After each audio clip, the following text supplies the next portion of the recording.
Je ne vous apprends rien si je vous dis que depuis longtemps maintenant, la recherche de traces de vies intelligentes dans l'univers occupe une place toute particulière dans l'imaginaire collectif et dans l'esprit des scientifiques. Sauf que au-delà du fantasme grandement exagéré que l'on voit dans les films de science-fiction et que certains médias non spécialisés en font, c'est aussi un domaine de recherche pointu qui nécessite aussi de grandes précautions dans les annonces, tant elles peuvent vite enflammer l'imagination. Et c'est justement un élément qui allait revenir en grande pompe dans l'actualité de cette semaine. La détection de pas moins de 8 signaux difficiles à identifier et pouvant en théorie correspondre à une civilisation extraterrestre, le tout découvert à l'aide d'une intelligence artificielle. Sauf que, sans fantasmer et en se basant sur les faits concrets, que signifie réellement cette détection, pourquoi l'intelligence artificielle est-elle utile, et de façon générale, pourquoi certains signaux sont-ils intéressants alors que d'autres, pas du tout.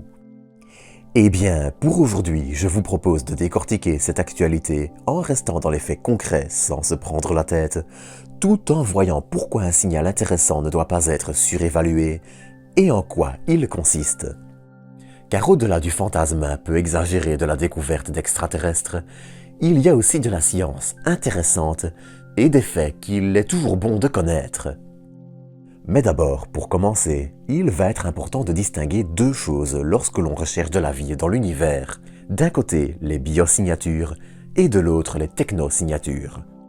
Comme leur nom l'indique, on a d'un côté les biosignatures, qui sont, pour le résumer simplement, des composés chimiques qui sont souvent émis par des êtres vivants que l'on parle de bactéries ou de formes de vie plus avancées. Un exemple frappant était par exemple la phosphine, gaz dont l'annonce en 2020 de la découverte dans l'atmosphère de Vénus avait d'ailleurs laissé un espoir qu'il ait été créé par une vie bactérienne dans son atmosphère.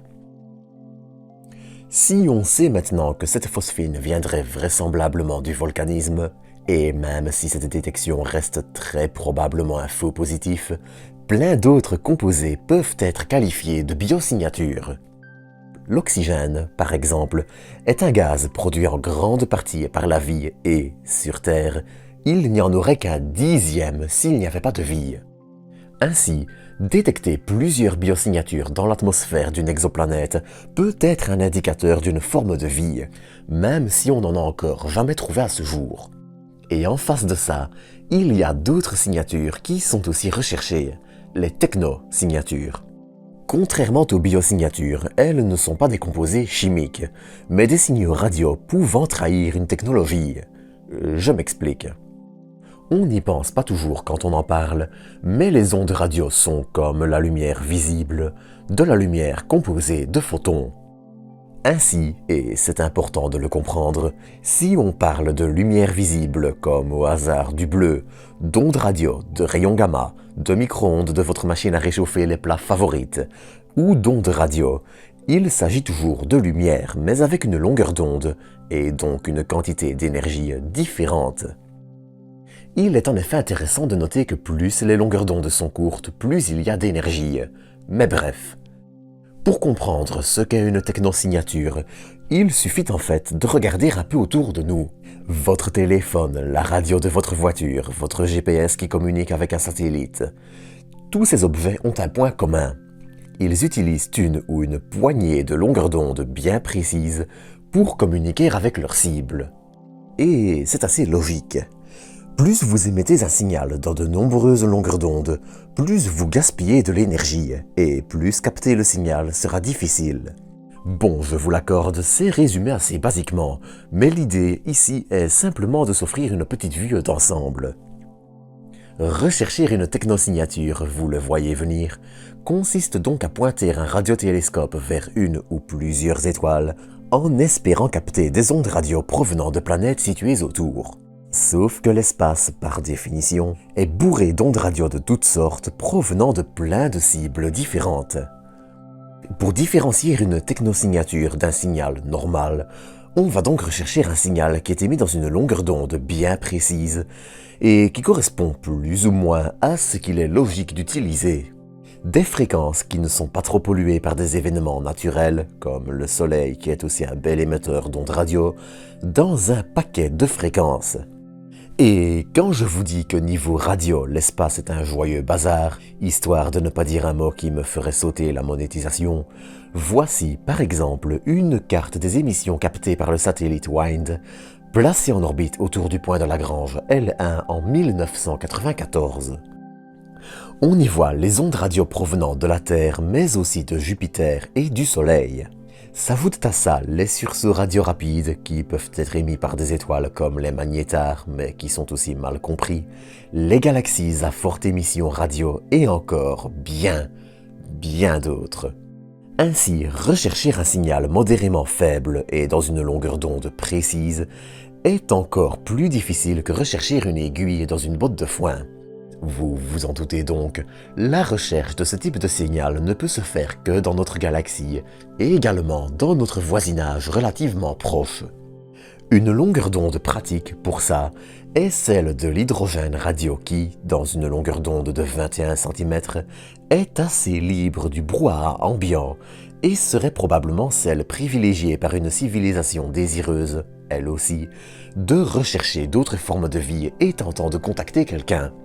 Mais il y a un hic. Il se peut aussi très bien qu'une civilisation ne cherche pas à entrer en contact avec nous, mais se retrouve simplement à faire comme nous. Émettre dans plein de longueurs d'onde différentes, dans plein de directions, sans vraiment penser à qui recevra le signal.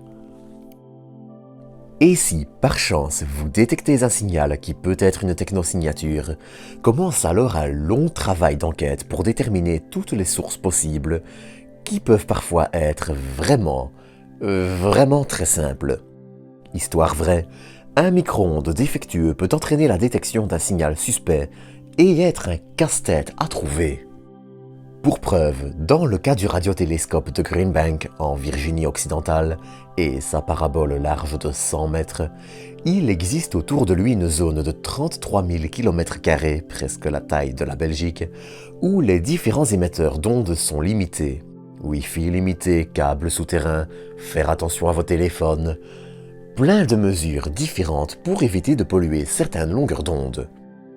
Car même là, en fonction de la longueur d'onde émise et celle dans laquelle le télescope observe au même moment, un smartphone utilisant un Wi-Fi à plusieurs kilomètres de là éblouirait le télescope. Et c'est pareil pour tous les radiotélescopes, même si leur sensibilité varie. Rajoutez à ça la flopée de satellites qui peuvent eux aussi interférer et les sources non identifiées mais naturelles, et vous commencez à avoir une petite vue d'ensemble. Dans ce contexte, on apprenait cette semaine que 8 possibles technosignatures avaient été découvertes dans les données du radiotélescope de Green Bank.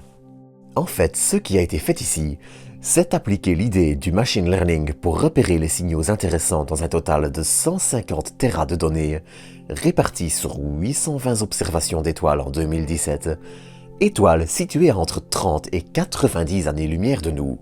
Si vous vous posez la question, oui, ça fait partie de notre voisinage relativement proche. L'idée, avec l'utilisation d'intelligence artificielle, c'est de plus facilement écarter les signaux provenant de la Terre et de satellites, le tout en reconnaissant mieux les signaux dignes d'intérêt qu'avec des algorithmes classiques. Mais tout ceci est loin d'être infaillible.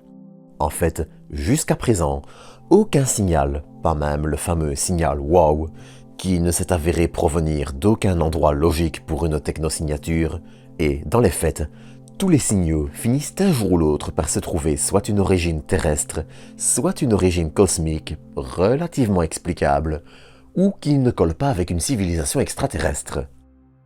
En résumé, oui. 8 signaux radio dignes d'intérêt ont bien été découverts, mais parier sur le fait que ceux-ci aient été émis volontairement ou pas par une autre civilisation est un pari plus qu'hasardeux et relève plus du sensationnalisme que des faits. Mais ça ne veut pas non plus dire qu'il faudrait arrêter de chercher. Mais ça, c'est un autre sujet. En attendant, c'est ici que je vais vous quitter pour aujourd'hui. Comme d'habitude, j'espère que vous aurez apprécié cet épisode et je vous donne rendez-vous dans quelques jours pour un nouveau. D'ici là, prenez soin de vous, prenez soin des autres et à très bientôt pour de nouvelles doses d'espace.